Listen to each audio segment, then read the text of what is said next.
दरम्यान पीडितेला खोटं सांगून आरोपीने बसमध्ये नेलं आणि अत्याचार केल्याची माहिती रुपाली चाकणकरांनी दिली आहे। या प्रकरणी 8 पोलिसांची पथकं तयार करण्यात आली आहेत। तपास केला जातोय अशी माहितीही रुपाली चाकणकर यांनी दिलेली आहे। त्या भागातील सगळे सीसीटीव्ही फुटेजचे कॅमेरे चेक करून त्या संबंधित तरुणीने आरोपीची सांगितलेली ओळख आणि त्या अनुषंगाने तयार केलेले स्केचेस असतील, फोटोज असतील, या अनुषंगाने पोलिसांची 8 पथकं ही कालपासूनच ग्रामीण शहरी भागामध्ये रवाना करण्यात आलेली आहेत।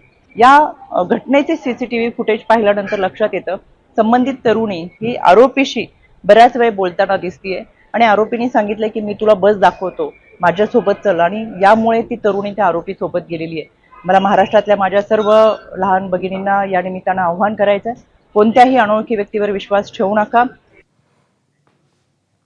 या सगळ्या संदर्भात ठाकरेंच्या शिवसेनेच्या नेत्या सुषमा अंधारे काय म्हणतात बघूया।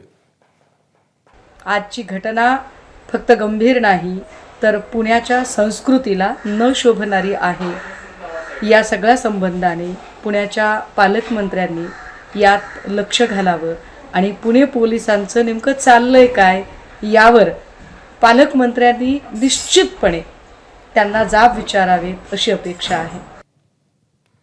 तर स्वारगेट स्थानकातील बलात्काराच्या संदर्भात महाराष्ट्र एसटी कर्मचारी काँग्रेसचे सरचिटणीस यांनी नेमकं काय म्हटलंय, काय प्रतिक्रिया दिली आहे बघूया। राज्य सरकारला याच्यातून फारसा फायदा होत नाही आहे। ऑलरेडी राज्य सरकारच्या जाहिराती केंद्र सरकारच्या ठरवून दिलेल्या नियमाच्या आधारावरतीच एस टीच्या आवारामध्ये प्रसिद्ध करता येतात।